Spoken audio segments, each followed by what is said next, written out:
I was going to start off and just do it sort of specifically and say that life in general is dumber than it is in particular.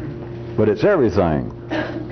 Anything can be identified as a thing, as an organization, as a structure. The family unit, a corporation, a nation, a race, a volleyball team, a university, ...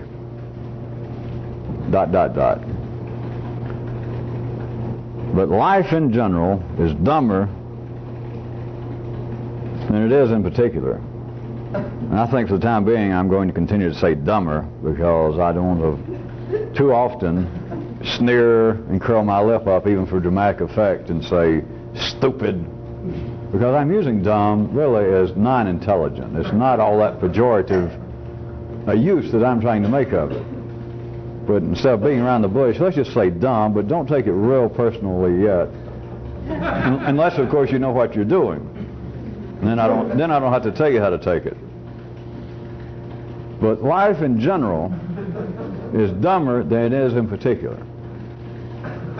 Now, there's a lot of use for this, for those of you who think you see it, and for those of you who may not see any use for it yet. It almost, from one view, belies city logic. That is, if something in general, if we're going to talk about a thing in general, a corporation or a life, if you can go back and stretch your mind that far, it's all encompassing, I do believe, for our purposes. How in general could it be dumber than it is in particular? You follow? That seems almost intellectually, reasonably irrational, that it couldn't be true. But it is true. It is correct, even. It is, in part, right here, one of the reasons that you have in the life of man binary situations wherein there is always a dominant figure, whether it be in a two-person relationship or whether it be in the relationship of one man, one woman, apparently dancing with a whole tribe, a whole country, a leader. It is one of the reasons. This is not, of course, the only way I could try and sketch it for you, at least the part that shows verbally. It is one of the reasons that there are binary situations, that that's what life is based on, with a dominant figure, but it's also one of the reasons that there is, of all stripes, hegemony. That there is always somewhere, if it's two people or a full nation, leadership. It just comes out. You are going to have what appears to be powerful people. Looked at, apparently, in the 3D sense, a little further down the timeline, it is another reason that we apparently have famous people. Because all famous people, vis-a-vis some dance somewhere, were a dominant figure. Those of you who like to read things at the 3D level, the good old one of the meek shall inherit the earth. You know, I don't know, they're sure as hell not going to inherit history. History does not remember.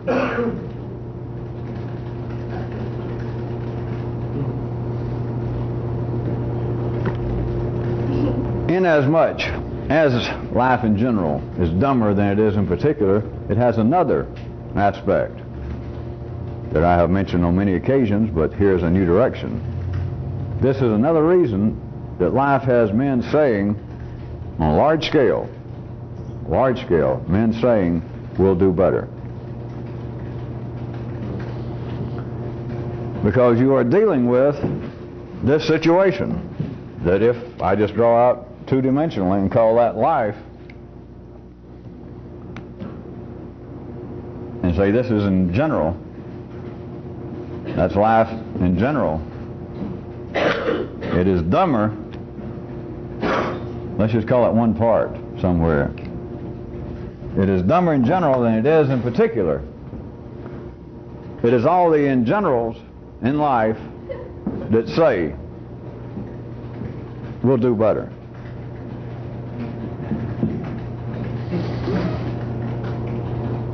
It is, from a certain view, if you can hear this kind of verbal sketch, it is apparently just from one verbal view, the attempt to please the dominant figures, the powers that be.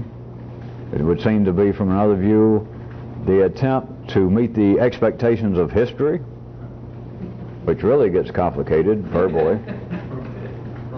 And it seems to be prepared, the attempt to be prepared to meet all of the demands of life itself. Not that people have to change, not that the parts in general of life that are dumb, they do not have to become more intelligent, but they have to proclaim they will. They have to admit that they should be, that they could be, that they are not as intelligent as the dominant figures of that time, the dominance of history, the all-encompassing dominance of life itself.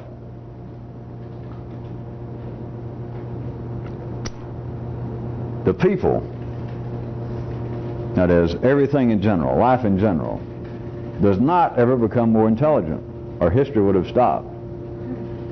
But they say they must, and they dream that they can. They dream that they might. Now let's jump from all that, and of course if it's true in life, it's true where else? Not Indianapolis, no. It's true in you. It's not strange. And of course it may not be as crude as I may start you out with, but at least so that you'll understand that there is validity to this, quite crude, routine validity. You in general are dumber than you are in particular. Now you, surely, all right, I'll point it out.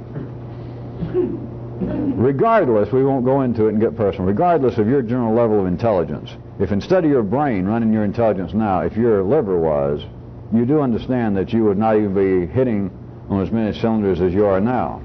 You could not even get up to entry speed on the expressway of the intellectual life. If your pancreas was suddenly in charge of your thinking, there are parts of you, and it's not just physical, but I wanted to start you out at a nice crude place that you surely can see this. There is no substitute for the brain when it comes to thinking. I'm sorry. There's not. I may be the first one to ever put it that way, but I do believe there's some people in the medical arts that have a fair grasp of this matter, that if something happens to your brain, let's say permanently, like you lose your brain or somebody knocks it out of your head, I think it's a fairly accepted view, as I said, whether they've ever had reason to put in these words, but I believe that even medicine in general back in the city would say, well, your thinking days are probably severely limited from here on out. Then, as always, there's no end to this, if you can see. Of course, you can see there's an end to everything. But it's not just physically that you've got to have the brain to think. That is, that there are parts of you in particular that are more intelligent, less dumb than you are in general. That your brain is more intelligent, in the real sense of intelligence, just speaking now of yellow circuit kind of activity, is more intelligent than your foot and your elbow and your spleen. They got their own jobs, and I'm sure that they're nice family people, make good fathers to little spleens, but they cannot operate up here. But to carry it further, even up here, now let's forget spleens and just imagine the brain itself. Your brain in general is dumber than it is in particular. You know that. You just didn't know that you knew it. If this were not true, you would have never said to yourself, in the secret recesses of your heart, locked up in your room at night or in public, you would have never said, you would have never fallen victim to the slogan now sweeping humanity for the last 3,500 years of, I gotta do better.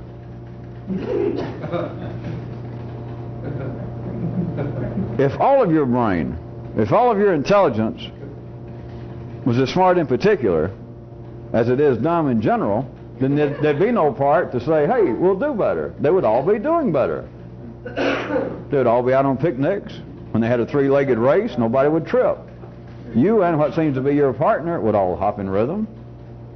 Everything that you know, you'd actually know. Everything that you knew, there wouldn't be part of you that didn't know. Everything that you knew, there wouldn't be another part of you that would go, well, yeah, but. So even within the area of the brain itself, to narrow it down to that, we can say that the brain in general is dumber than it is in particular. Another obvious place some of you might think is that most people seem to have at least some small area of interest, if not passing expertise. That even if they have no great education, you'll run across, sit around and talk to somebody and find out that they have the batting scores of everybody in the American League memorized for the last 30 years. So, that same person may forget to file his income tax, may end up in all sorts of trouble, forgets his wife's anniversary, leaves his driver's license at home, does even things that apparently would be physical faux pas, hurting himself, just being dumb. Except if you want to sit down and call someone and say, hey, can you believe that anybody has got the batting scores of everybody that ever played in the American League for the last 35 years memorized? You go, no, I don't believe that. Come here. And the guy does. In general, though, he is dumber than he is in some particular. And almost everyone, everyone has at least one area.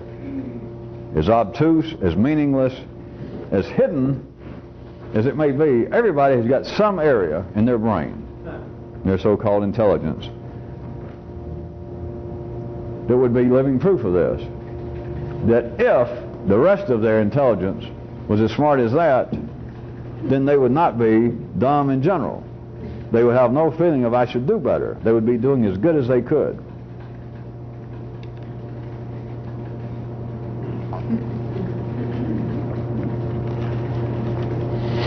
There is another way, if I can take you further into this, there's another way that I can describe it, another way that can be seen profitably. Your common genetic generalities are dumber somewhere in you than what would apparently be, relatively speaking, individual areas of interest, individual personal areas of talent, but that would be superior in just intelligence than the common level in which you are connected and wired up with everyone else, as I have referred to night before last, and 4 nights or 5 nights ago, the common genetic generalities. That is a level of human dumbness. It can pass for other things, which is not our problem, but it is a prime example of the general dumbness. The everything in general is dumber. That is down at the very basic level genetically of everything from the sex drive, which any of you just seeing this, don't bother and write me and say that I have anything against sex, because that just shows that you don't know anything going on. But surely you people can grasp by now that it takes no intelligence to do you know what. I mean, I have known some real dumb people, and I have never met anybody so dumb that they went, how do you do it? Or just say, I tried it and I couldn't do it. I couldn't figure out how to do it. So as important as that seems to be, and not just sexual activity, but all that goes with it. That is the procreation, the continuation of the human race. That is such things as singing the praises of children and the human family, and romantic love, poetry there too, and etc. Fine hobbies, nothing wrong with all that. But you've got to realize that takes no intelligence. That has nothing to do with you personally. You may have a sexual partner, a husband or wife, or somebody that you may stick with the rest of your life. They may be your best friend, and I'm all for that. But you need to see that it is a general level of genetics. It is, in fact, a general level of dumbness. Remember, I'm not using this in a pejorative sense to say dumbness. It simply does not require any intelligence. You did not have to learn how to screw. Other things. There is built into the genetics of life nationalistic chauvinism, as I guess it would be called, racial chauvinism. That requires no intelligence. It has nothing to do with you personally. It is down very close, very, very close to the same kind of level as the procreation, the continuation of the race, which I might add, as sort of an aside, is one reason that kind of normally referred to as prejudice, racially or nationalistically or culturally, why it has been condemned all the way from governments, from evidently fairly routine secular areas, into religion, of all condemning it. You know why? Because it's so common. It's dumb in the sense I mean, not the dumb in the sense they may say nowadays that you should not be prejudiced against somebody of another religion because it's uncouth, it's inhumane. That's all true enough. But those are sad reflections. The truth is, you're back at the very common genetic level, and it's the life in general is dumber than things are in particular. And some of the things in particular, look around and realize that, hey, I shouldn't say realize, unless I was talking about somebody involved with this. Just ordinary parts of life's body in the minority are driven periodically to stand up and to denounce all sorts of chauvinistic attitudes nationally, racially, religiously, culturally, any other thing they can think of. But that is as common as you wanting to get laid. To be standing out and a parade go by and it's the national day of your tribe, your country, or your religion, the founding of your religion or something, and but now you can claim to be an atheist. Or but now you can say, well, last war my country had, I ran off and hid in Indianapolis. And yet, to some degree, all of you should know that parade will go by and some will go. Even if you go up, or a tear, you'll hear a march. Or there's a photograph, a painting of King so-and-so who founded your country. And something happens. It is not acquired. I tell you again, there is no such thing as environment. You are the environment. You and your kind, that is, people. But it has been questioned by minority parts of life's body, which in particular, I should point out, if you're not aware of this, if I'm not making this clear enough, they are more intelligent when they do it. But life does not need this for the ones in particular, the parts of his life, of its body that are more intelligent. It doesn't need them to be the in generals yet. Because notice, nationalistic feelings, racial feelings are not gone from people. And if you say they are, you're an idiot, you're blind. And yet, parts of life's body, the particulars, not the in generals, the particulars keep popping up and saying, hey, we got to get away from this. They don't know what they're doing, they're just playing out their part. They don't understand it. Although they may even be able to make a very intelligent and rational argument against nationalistic chauvinism, jingoism in general. They can denounce it, they don't know why. Why is it's dumb, looked at from a position of the particulars. That is, the few things, not the things in general. Because in general, just look, you still need racial, nationalistic, sexual even, cultural, religious prejudice. Prejudice it's really chauvinism. It's really a protection of territory.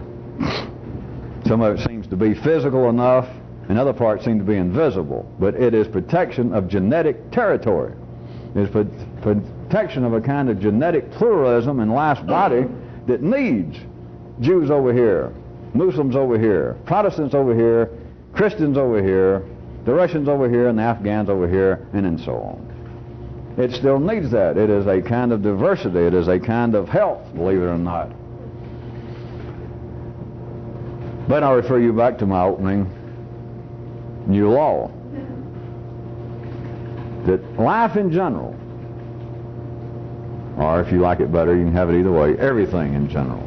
But life in general is dumber than it is in particular. Not a theory. All you got to do is look at you. And don't think that you are an absolute mutant or a real anomaly, because you're not. Everybody understands about themselves that, God, I do dumb things, but if I could be as smart all the time as I am some of the times, or conversely, people go, God, they do something terrible, and you got this feeling like, Jesus, It's a good thing I'm not as dumb all across the board as I am at times like this, or I would have self-destructed worse than a pinto. You know, I'd have been dead at the age of 12. People just don't analyze it in this sense. But in everything, in life, and then in everything else, in family units, somebody seems to be in charge. In a corporation, 2 people even.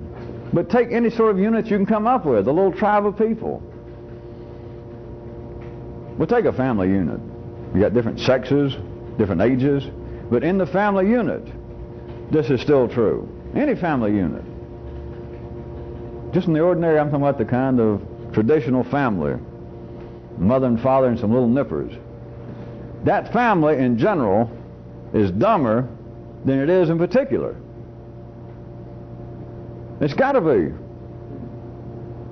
It's got to be. Everything's got to be. Don't you see it?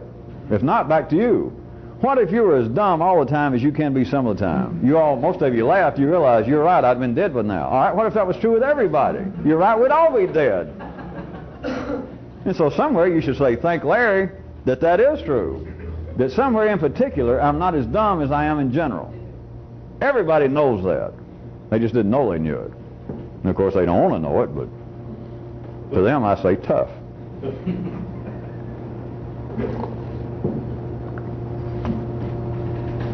What a person's got to do to pursue this sort of activity is you've got to turn your prime attention and your prime energy where it will do good, where it is potentially profitable. Now, at the everyday walking around sort of semi-city level, I would not try and tell you that you in some way have got to absolutely abandon the in general part of you. You can't.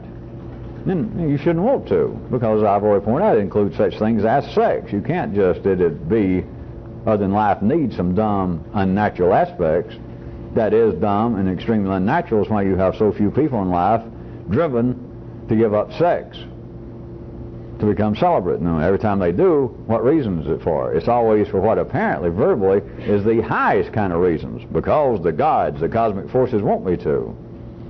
Taking one of the basic things that almost no one, now of course I'm speaking in general, because it's not true, life wouldn't be having it done, but in general, speaking for the majority, what's the last thing most people won't give up? It's sex. You know, life is dragging enough to most people, but Jesus, if I had to give up sex, give me a break. So, you got a group of people always throughout history that will, or they claim they're trying to, and some of them I guess do, because I know how life can be really weird, but so maybe they do. But also look at the beautiful. There is no word for this. I've been playing around thinking about making up one for you people. It's not symmetrical, but it's not asymmetrical. You got to be able to go to a fourth dimension. It's where this is. It's beautiful, but there's no way I can describe it to you. See, to most people in the city, symmetry is beautiful. You know, a nice big statue representing something, or an eagle, and it's all symmetrical. And then some of you that are getting a little better, like the designers of my little fake throne, you get into kind of Zen beauty, I guess, where things are asymmetrical. And if you've got that kind of artistic eye, you can appreciate that. But there's another one, and I can't describe it, and I can't play it out, because you got to get around the corner. You got to get into at least 4 dimensions, and it's neither one of those, but it's JR. Just right. And that's where this is. The symmetry of people giving up, or attempting to give up, one of the most basic, next to breathing. Now, screwing's got to be about second, and eating maybe. But for people to apparently give it up, and then to what do they attribute it? And this is where it gets into the 4D thing I can't describe. That's not symmetrical and it's not asymmetrical. It's yummy symmetrical. As they apparently go in the 3D world to the furthest, highest extremes, calling upon as a cloak, as a dirty, trampled overcoat to cover up this dastardly deed of trying to give up sex. They call down, evidently, the highest purposes. Do you see the beauty of it? In a sense, the lowest, and I'm not degrading sex, but it just, at the lowest level, it's just basic, like breathing. And to call upon the reason I'm giving up this most basic thing is because of the highest possible reason. And it never gets down to kind of symmetry of somebody saying, I think I'll give up sex. And then somebody say, why? Did you have a religious calling? Now this drunk told me that I'd feel a lot better if I gave up sex. I think I'll do it just to spite myself. You never hear that. I think I'll do it because my uncle, who's a notorious drunk, he told me, son, boy, give up sex. And I said, why? And he said, no particular reason. It'll just drive you crazy if you try to give it up. And I said, sure. What I'm trying to get you to is, you see that there is something that surpasses symmetry or asymmetry. At any rate, back to where I really was in the main. This does not mean, I'm not inferring that you take your general genetic parts, the dumber parts, the parts of you in general, the parts of everybody in general that are dumber than particulars in you. It's not that you can or should even try to abandon them all, because some of them you cannot abandon, as I was just trying to indicate. You can attempt to expand their fields of interest, kinds of things I've described as an attempt at lateral expansion of yourself, simply trying to do new things. This is the easiest way to put it. But still you should be devoting your prime energy and attention not to that. That's still just playing around at the edge of the bushes, kind of in the no man's land between the city limit sign and the actual bushes. It can be quite interesting. You can get something from it. It can be good hobbies, and it can create a kind of lateral expansion. But you should be turning your interest and your attention not to the in generals, which are always in everybody, all the way from an individual to a nation to life. The in generals are dumber than the particulars are, always. If that were not true, every dance would be indeed an equally weighted binary tango. Everything would run itself in the ground. Everything would die. It would be the kind of ultimate entropy. That heat and cold, positive and negative, up and down, everything would flow back and forth across the threshold for however long it took, and it would all get balanced, and it would all go. So this is always going to be the case. Or, those of you who can get a glimpse of it, you should pray, at least for the next 30 or 40 years while we're still hanging around, that this remains to be the case, or else you can kiss Indianapolis goodbye. As many of you, of course, hope you could.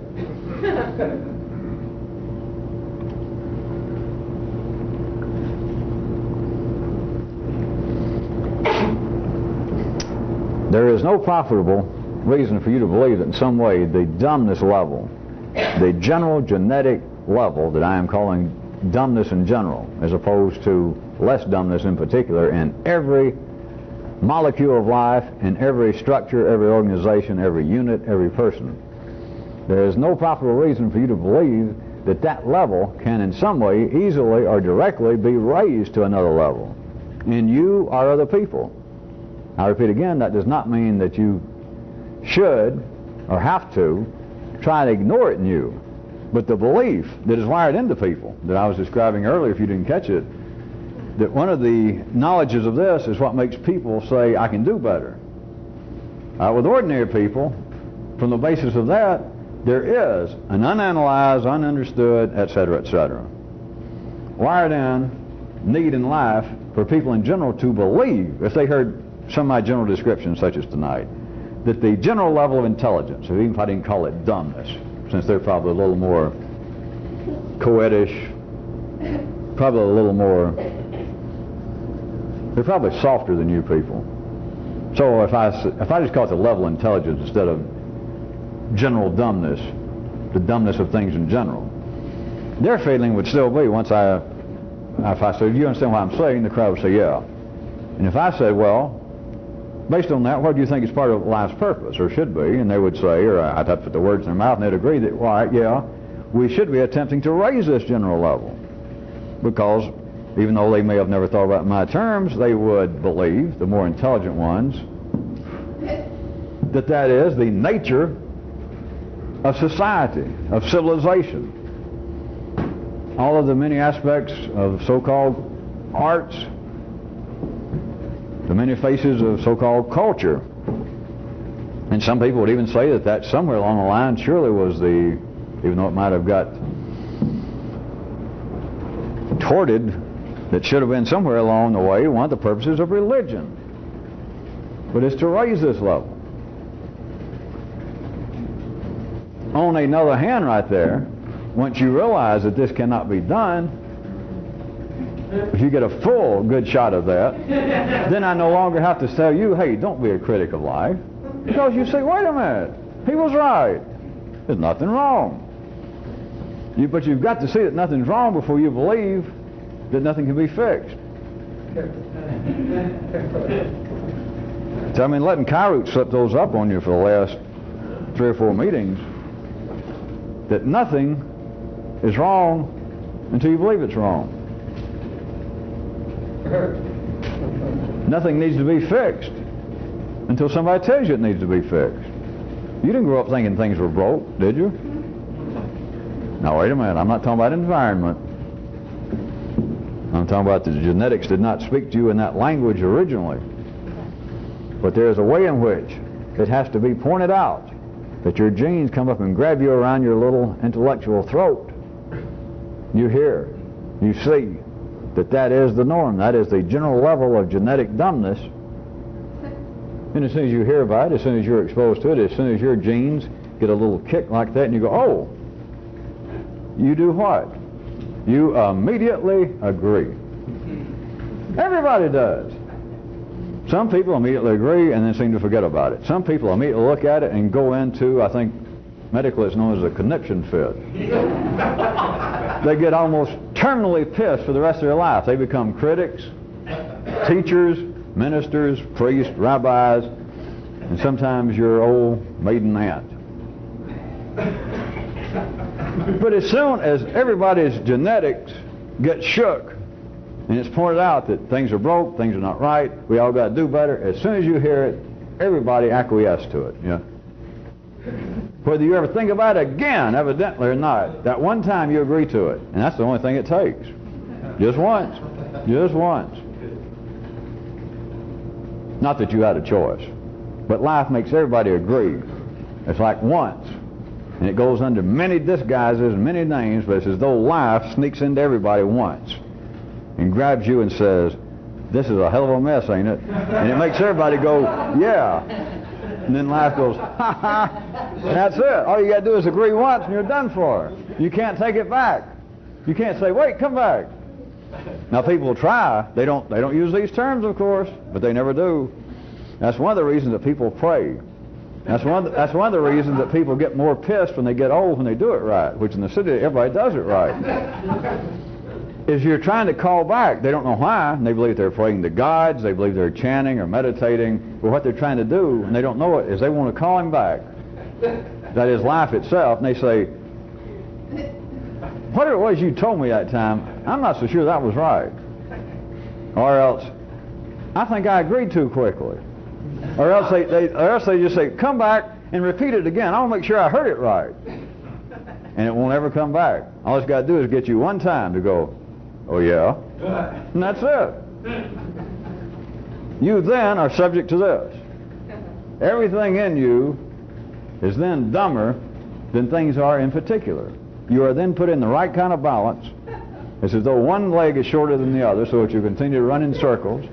It's like when you dance with yourself, there apparently is one dominant area of your genetics and one that is weaker. And thus in you and everybody else is the cry. The proof of this, I know that still not many of you are catching this one part, but the proof of it is that everybody says, we'll do better. That's the proof of that. That's the living, verbal, walking around right before your eyes proof. That everything is dumber in general than it is in particular, or no one would say, I'll do better. Turn the tape over. Just a second. Let me give you, as long as I'm here, those Kyroots will probably dig this up in the next few. He'd be inclined to. Well, let me give you an October working definition anew of intelligence.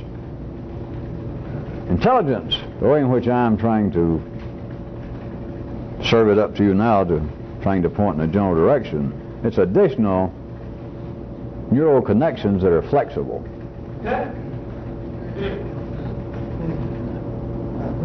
And the situation of everything in general being dumber than it is in particular does not meet that definition. And all of you should know this by now without me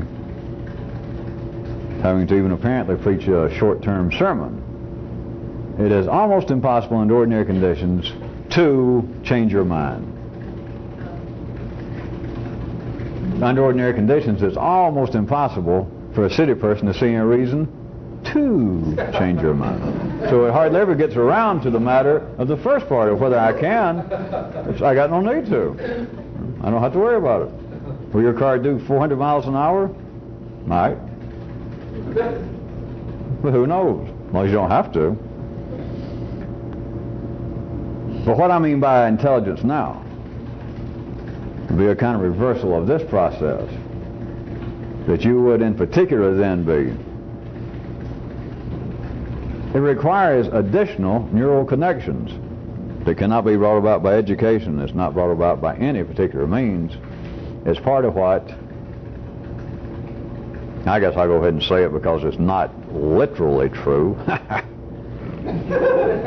But that is just sort of, somewhere connected maybe, with what this is about of these meetings themselves. And apparently me making you be able to laugh at things that used to frighten you, laugh at things that you used to cry about, laugh at things that you used to laugh about, and anything else.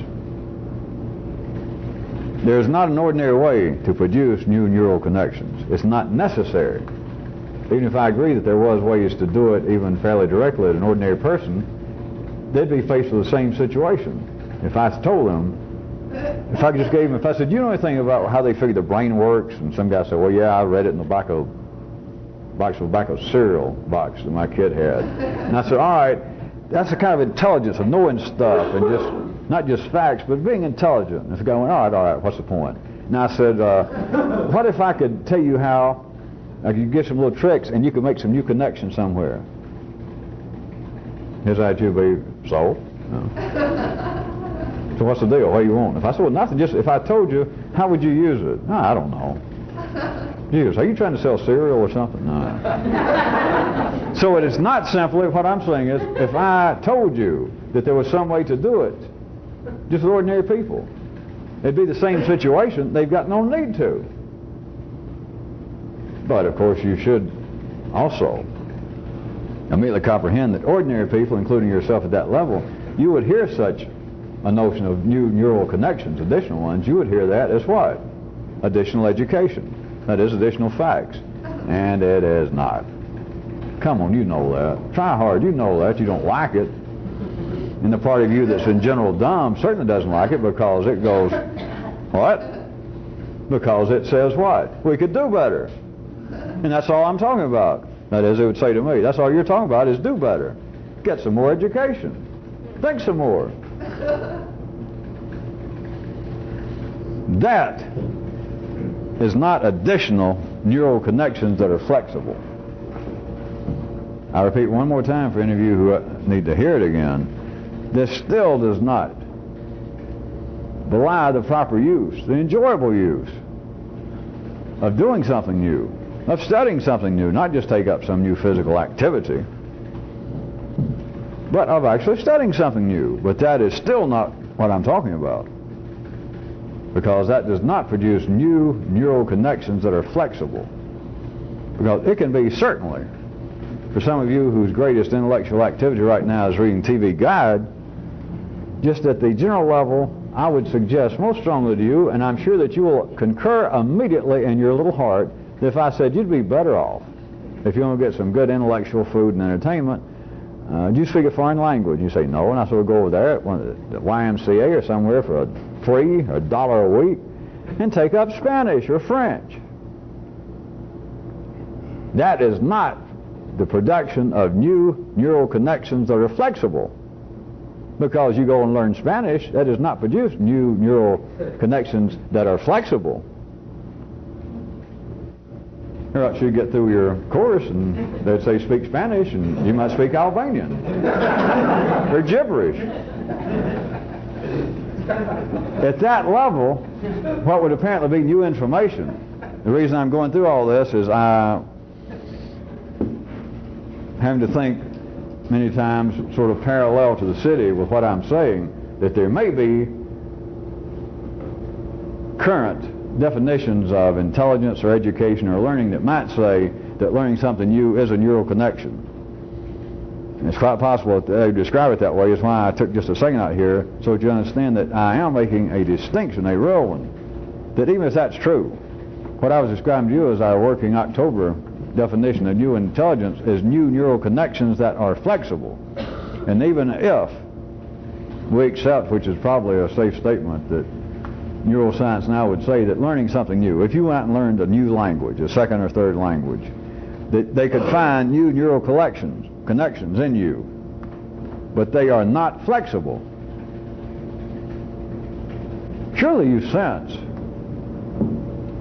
that this requires a certain amount of non-rigidity. A certain amount. Don't some of you sense that? Don't some of you sense that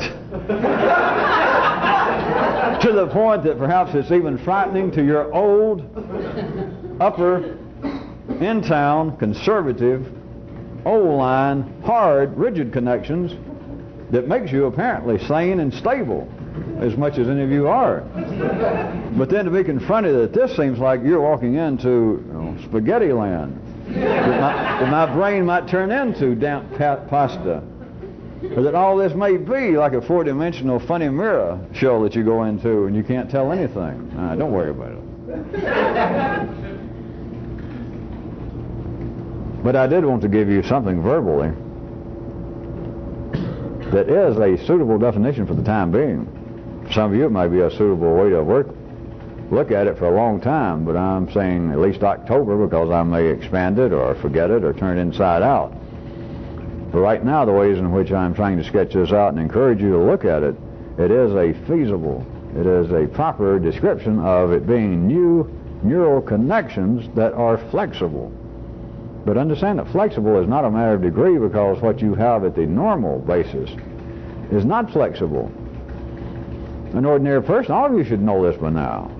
I know that your nervous system doesn't like it back at that level, but what you think is not flexible and is not psychological. It's not because you had some strict upbringing, or it's not because you had a non-strict upbringing. That is the nature of the human brain, the way it is normally wired up. It is the nature of what's called logic. You laughed at me saying that if it was too flexible, that learning a new language would not be a flexible new connection, or else when they said, all right, here's the final test, say good evening in Spanish. And in French you'd say, my red uncle's on the table.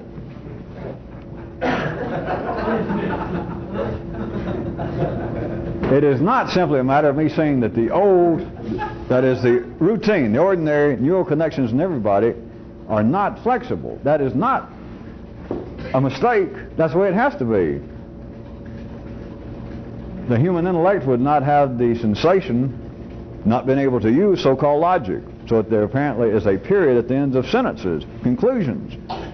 So that we can manufacture, we can mine, we can weave, we can send people into space. But we can do the things that life wants man to do, apparently outside of his own nervous system, outside of his own skin. The apparent manipulation, the using of the apparent out there. These have to be non-flexible. Well, that's what you know. You go to school and you would spend 6 years to get your BA degree or your degree in accounting, and you go out for your first big job. They hire you at Price Waterhouse or somewhere, and you go and sit down at your desk, and they give you a simple one just to check, bookkeeping, and you immediately put, you start down figures. 2 and 2 is 5, and over here you put 2 and 2 is 7.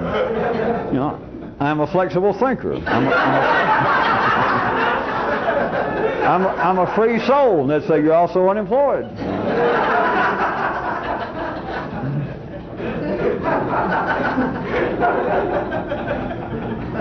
I'm a person with flexible connections. And they'd say you're also a person without employment as an accountant.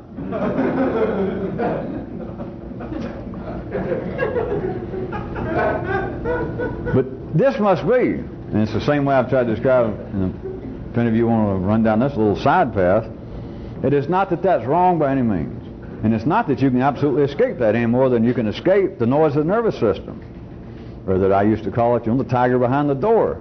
It's not simply that you're going to do away with all the stuff in you up until now, and that you're actually going to be as a good down-home Protestants. And I like to work out from the old books about a reborn person. I'm going to be somebody brand new. Nobody's brand new. And you've got to have this kind of unflexible underpinnings, or you would be crazy. But there are examples. I'm not trying to frighten anybody because it's not going to happen, but kinds of people who apparently pass off, according to history, as being mystics. People that apparently became incapacitated through some great insight, through some kind of great awakening. That it did shake their underpinnings. And they said, well, the guy said 2 or 3 things that were astounding. We wrote them down, and here in our village, or here in Italy, or Greece, we remember them for 200 years. But he said it, and then he fell back in a swoon, and he got up, and he sat under a tree for 40 years, and we had to feed him. He just sat there and drooled. But look at what he said there for 5 minutes. That's not what this is, but I'm simply trying to show you that you have got to have those kind of inflexible underpinnings. That the new neural connections that are flexible do not undo the basis of it. Because you got nothing. Some people get attracted to this or dream about it. I know that, and you should be able to learn something about the nature of life and how it continues to distract people, that many, many, many, many people that believe they're in some kind of strange activity like this. Of course, them not actually knowing what strange is, but they have these ideas of some guy they read about, some Swami or something, and of course the stories are always replete with how weird the old cat was. You know, in many cases, it seems that the more he was incapable, apparently, of functioning at the ordinary level, the more people go, oh, wow, what a saint. If I could have just met him. If I could have just been there when he sat there and slobbered.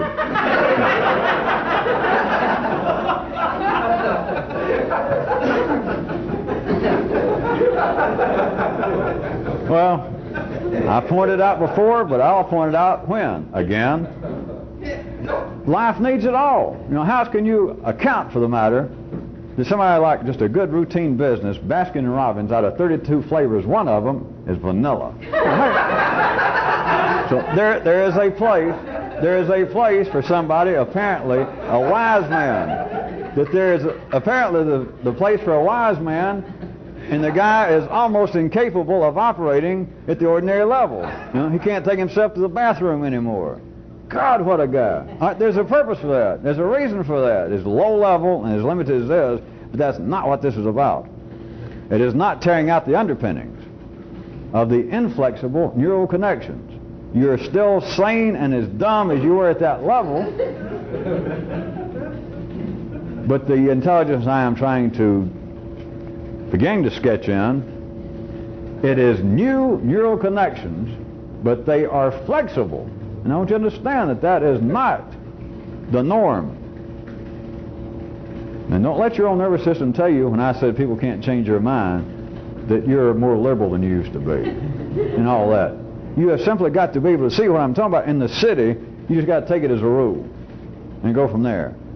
That the neural connections in everybody is inflexible. It's got to be that way. It's not a matter of somebody turning to their parents or people arguing in bars and say, my God, my good man, how can you be so prejudiced against some race of people or against some religion? Can't you see the folly of this?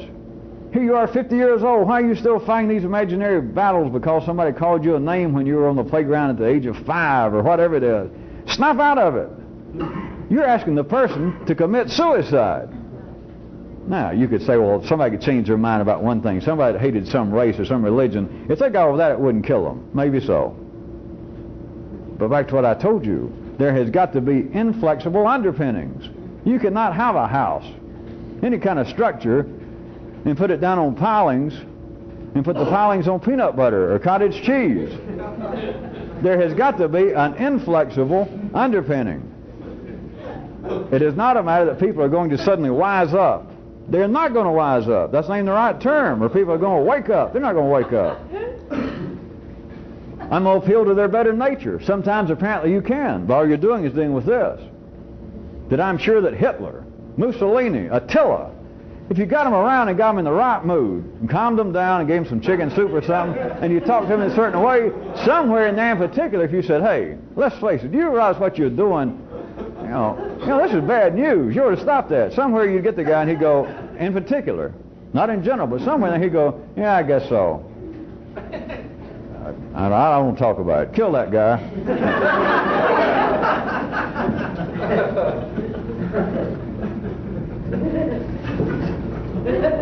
Let me say, around about, at least one more thing about intelligence. I've had this one on the back burner ever since I started talking of days ago to you people, slightly askew to where I had been, whether you noticed it or not. I keep saying I have, so you got to be real dumb now if you wouldn't say to yourself, oh yeah, I knew when you did it. That first night I noticed. Well, maybe the second night. But especially after you said you'd done it, you know, you'd like the guy that Kyroots pointed out that lives over near Port Said. The guy, so it's reputed. I've been running across for Kyroots a bunch of these guys you notice. That guy in Nicosia, the statue, and then those other people. But this guy in Port Said, they say that he has a pretty firm grasp and understanding of everything that happens in life very shortly after it occurs. He has a real awareness of it. So, I'm sure that you people are at least that intelligent, right? How about this? Everyone would agree, whatever terms we use, that there's got to be either somebody, some group of people, that know more than you do. And why else are you coming here?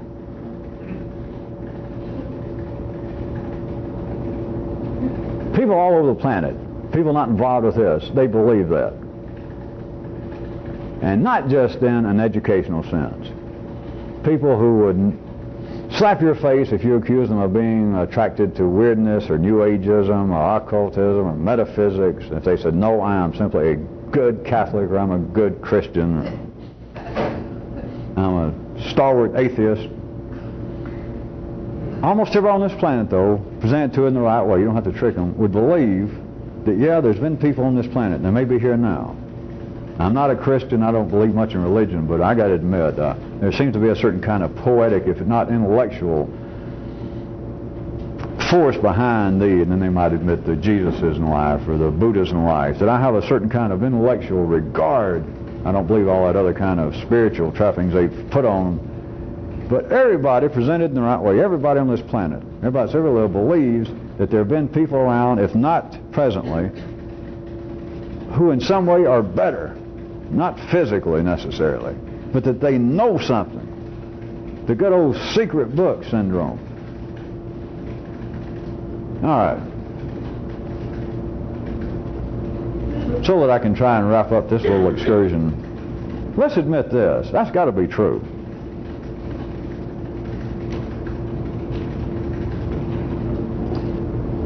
But now let me ask you this. Such people that life produces here and there, do they? Now think about anybody you want to. Anybody you ever dreamed of, whatever you think that, if you knew what I apparently know to do this, if you can picture somebody like that, or yourself. Now I want you to ask yourself this. Not verbally though, damn it.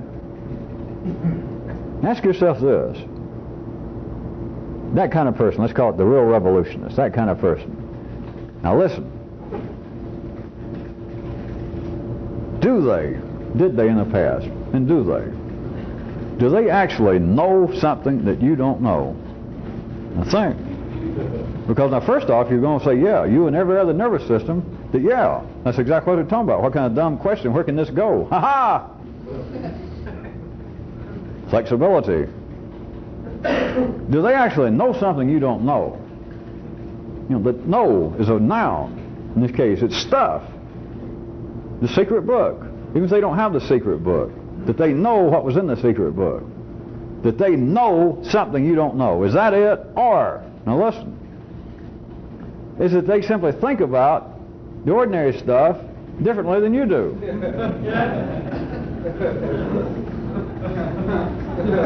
And this is not a trick question. So don't laugh like you've been caught. This is not a trick question. This is not a question based on irony. So now calm down. I'm going to ask you again. It's not a trick. And for those of you who think it's obvious, it's not. For those of you that think it's hidden, it's not. Those that know something, not education, but the idea that I'm telling you is valid. that there have been people, and there are people, that you believe that there is a reality to the belief that there are people that have walked this planet and still may walk this planet, that the only way it can be described at the ordinary level of intelligence is they know stuff. And you surely know what you think, well, they know the secret of God, or they know how life began, or they know. It would strike different people. You'd have your own special agenda. If you're afraid of dying, you might say, well, all right, these guys, they got to know. The Moses and those people, if they were around now, or Swami so-and-so that I just missed, that died 20 years ago. If anything, I've read his books and I've heard him talking about, he would have to know this. He would know, actually. He could have told me what actually happens after you die. Whatever it was that struck you, but there would be things that the guy would know. Are you sure that's it? Now, before I ask you, everybody would say, well, yeah. And you wouldn't have been exceptionally dumb, remember. You've just been dumb. That's all required, just ordinary. That, well, yeah, all right, if there are people that know stuff extraordinary, then what kind of dumb question is that to say, well, are you sure that they know something you don't? Well, sure it is. Why should I go find them? When I read the book? When do you come here and listen to me? Are you sure that I know something you don't know? Come on, don't scare us. All right. Are you sure that I know something that ordinary people don't know? Or is that I just think about what everybody else knows anyway, and I just think about it differently? No? All right, don't use me. I shouldn't have thrown me in. The great guys, the big guys. Are you sure they knew something? Are you sure that they knew something different, like a secret? That's why it's normally called it a Jesus, a Confucius, a Moses, a Buddha. That there sits, that big old nice pose. Your picture, your dream of him. That God, if I could have met him. Because he knew. He knew. He knew what? Well, he knew either the secret or he knew a bunch of secrets.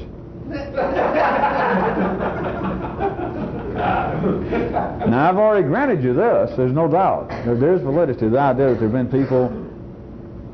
Go back to the expression that was being most common use.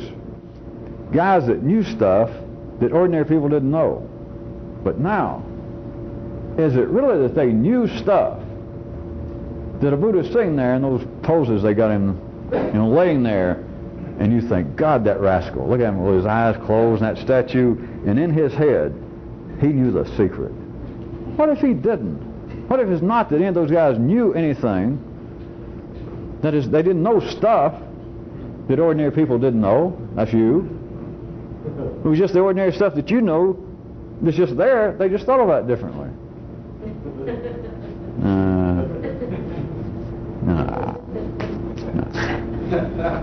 That takes all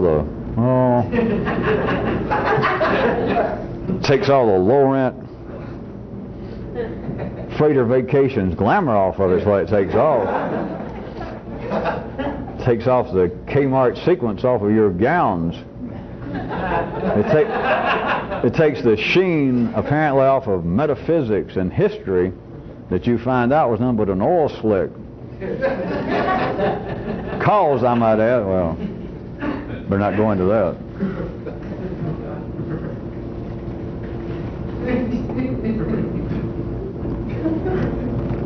But if you were going to do what you people apparently are up to, and those of you stuck around, you're fairly well convinced you're up to it, is to find out stuff that you don't know. And all of you, I'm sure, would agree that you know stuff now that you don't know after having met me. But do you? What did you know? Do any of you know now where God lives, or Larry, as I like to call him, if he exists? Do you know any of the questions you thought you had back at your regular level of city dumbness? Do you actually know anything new? I think you'll say you do, but do you? Have I ever told you anything that you couldn't verify? Have I told you what's going to happen after you die? Did I tell you where you came from? Did I tell you if there were people on other planets? Did I tell you that after all my talk there is a Larry, and I know where he is, I know what part of the universe, I know where he is, I know how it came about? Did I tell you any of that? Sure, none of you have to think of it and go, God damn, come to think about it, you never have said anything like that. You're right. But yet, if I say, do you know anything new from all this? Well, sure. Do you? Well, what is it you know? What piece of stuff now, what secret What thing have you got now that, boy? The things I tell you, the times that you write stuff down, the times I say, all right, now here's when we're going to start here, and I'll tell you something. I say, here's a new law, here's a new fact. Ignorance can be seen, dumbness can be seen as a time lag. Is that really a new piece of information? I said it was. Nobody's ever seen it that way. Nobody's ever described it that way. Nobody's ever seen this in that particular way. But is it actually a new piece of stuff? I mean, you write it down. It's something you've never had written down. You've never seen that sentence put together in that way. I've never seen it put together in that way. Sure. I don't quote anybody. I don't get this material anywhere, believe it or not. Well, I get it somewhere, but nowhere you can find it. And is it really new stuff? Well, yeah, it's new stuff. I never heard that. I'd never thought of that. But is it something new? Or is it just I think differently about what everybody else thinks about and sees? And I'm not just using, not me, the information. That all it is a different thought view of it. Nah. I know you'd rather stick with the secrets. Which, it's all right. If that's the only thing that'll get you through for the time being, it's all right. But you should face up. I'm not hinting at some stark, frightening, ultimate reality, but at least face up to the fact that when people talk about somebody knowing something, especially in this sense, they think of knowing is everything just this side of an actual packet of something physical. That, all right, the Buddhas or whoever your imaginary hero was, the guy knew something. Well, I'm going to call it a secret or a bunch of little secrets. But he knew something. He couldn't have had that effect. Try to go back and read his words, now translated 3 different times, removed 2,500 years, and I read some of his words and I still get cold chills. I mean, there's something there. What? I'm not saying there's not, but what? And the thing is, well, it's a secret in there. It's new information. Or if I'd met him, I can just look at those statues. I can just picture the guy standing there smiling serenely, because you know why? Because he knows the secret. He knows stuff I don't know. Are you sure? What if he just thought about everything that everybody else knew, and he just thought about it differently?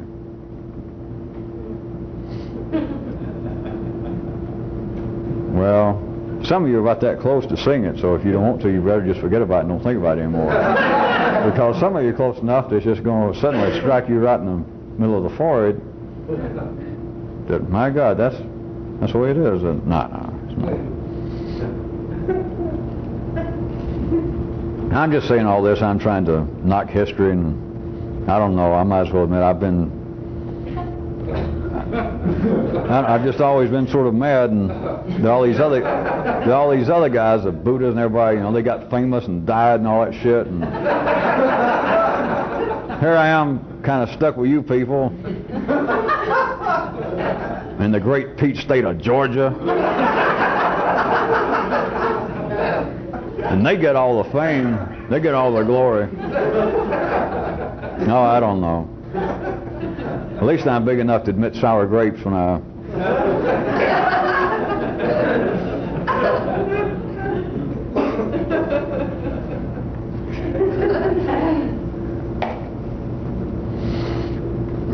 Well, having made that confession, and of course feeling a lot better for it, I think we'll...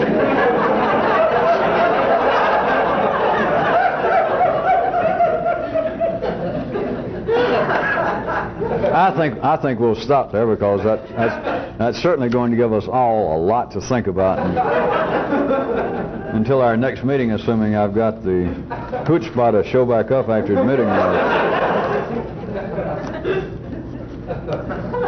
Of course, well, I got to point this out to you since I've gone this far. It's not just me. Jesus felt the same way about Moses. That's the only thing that drove him. Buddha felt the same way about Confucius. That's it. And then, of course, the famous contemporary situation of Jim and Tammy vis-a-vis Jimmy Swaggart. So it's an old story among us famous spiritual people. So it's sad, but I always believe that honest is the best policy. Other than the policy, of course, of no credit. Bye.